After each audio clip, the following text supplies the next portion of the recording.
तर आपण ही दृश्य पाहतोय. पंतप्रधान नरेंद्र मोदी आज मुंबईच्या दौऱ्यावर आहेत आणि ते मुंबईमध्ये दाखल झालेले आहेत. आज त्यांच्या हस्ते 2 युद्धनौका आणि एक पाणबुडीचं लोकार्पण होणार आहे, राष्ट्रार्पण केलं जाणार आहे.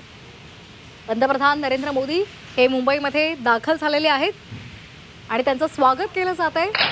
ही दृश्य आपण पाहतोय झी24 तासवर. युद्धनौका आणि पाणबुडीचं लोकार्पण केलं जाणार आहे. त्याचबरोबर नवी मुंबईमध्ये खारघरमध्ये इस्कॉन मंदिराचं सुद्धा लोकार्पण पंतप्रधान नरेंद्र मोदी यांच्या हस्ते पार पडणार आहे. त्याचबरोबर महायुतीच्या आमदारांशी पंतप्रधान नरेंद्र मोदी संवाद साधणार आहे आणि त्यामुळे आज पंतप्रधान नरेंद्र मोदी महायुतीच्या आमदारांना काय नेमका संदेश देणार, सूचना देणार हे पाहणं महत्त्वाचं असेल. राज्यामध्ये नुकत्याच विधानसभा निवडणुका पार पडलेल्या आहेत.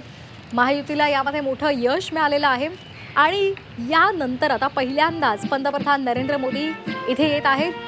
शपथविधी सोहळ्याला पंतप्रधान नरेंद्र मोदी उपस्थित राहिलेले होते आणि त्यानंतर आता ते मुंबईच्या दौऱ्यावर आलेले आहेत. आगामी काळामध्ये स्थानिक स्वराज्य संस्थांच्या निवडणुका सुद्धा आहेत आणि त्यासाठी सुद्धा भाजपनं तयारीला सुरुवात केली आहे. भाजपनं कंबर कसलेली आहे आणि या सगळ्याच्या पार्श्वभूमीवर आज पंतप्रधान नरेंद्र मोदी यांचा हा दौरा आहे, जो अत्यंत महत्त्वाचा मानला जातोय.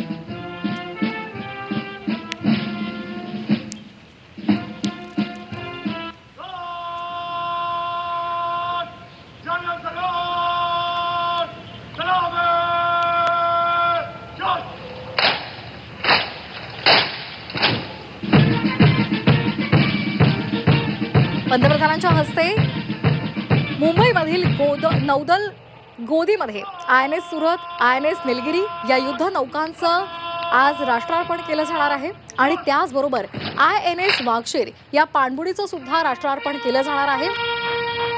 पंतप्रधान नरेंद्र मोदी आज मुंबईमध्ये दाखल झालेले आहेत आणि यावेळेला आता युद्धनौका आणि पाणबुडीचं लोकार्पण केलं जाणार आहे आणि त्यामुळे नौदलाचं सामर्थ्य आणखी वाढणार आहे.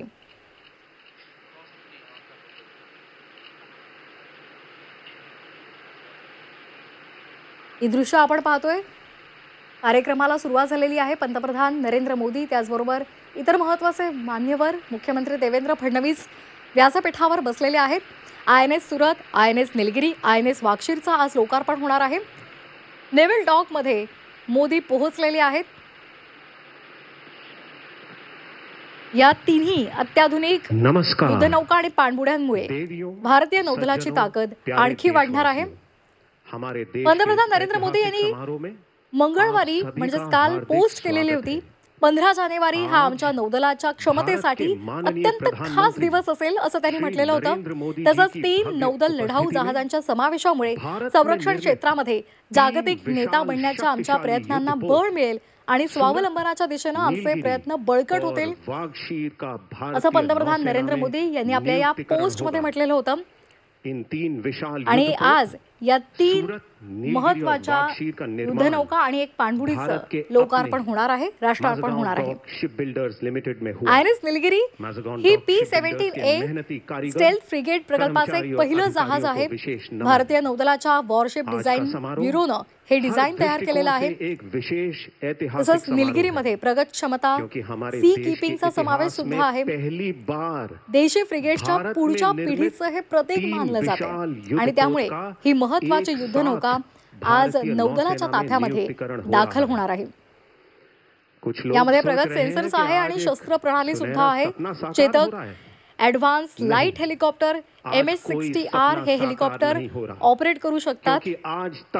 INS सुरतचा जर विचार केला तर INS सुरत ही विनाशिका आहे.